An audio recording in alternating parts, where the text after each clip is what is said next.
আজি দুৰ্গা পূজাৰ সপ্তমী। আজি দুৰ্গা পূজাৰ সপ্তমী। মোৰ বাবে যেন নৱমী দশমী। পুৰণি জিন্স, বিহুতে লোৱা পুৰণি চাৰ্টটো পিন্ধি মই ধৰ্মেন্দ্ৰৰ দৰে উঠিছোঁ জিলিকি। নাইকৰ জোতাযোৰ লেচ পাৰি দুৱাৰদলিত ভৰি দিব খোজোতেই মোৰ চোতালত আবতৰীয়া বৰষুণ জাকৰ খেল ধেমালি। মডিফাই কৰা স্কুটিখন, প্ৰশাসনৰ সাংঘাতিক নিয়ম। আজি পূজাত লগৰটোকো নিব নোৱাৰি। মণ্ডল তিনিআলিত নতুন ডিজাইনৰ চুটি কাপোৰ পিন্ধি ৰৈ আছে গাৰ্লফ্ৰেণ্ড। কিন্তু দুৰ্গা পূজাৰ দামী ফাষ্টফুড খুৱাওঁ কি কৰি? কৰোণাই দেশক জুৰুলা কৰিলে, লগতে জুৰুলা কৰিলে মোৰ পিতাইকো।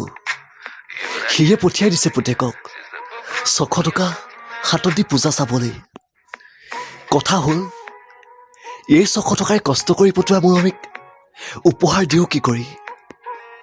চহৰখনত কম কম দোকানত বেছি বেছি দামৰ বস্তুবোৰ উঠিছে জিলিকি।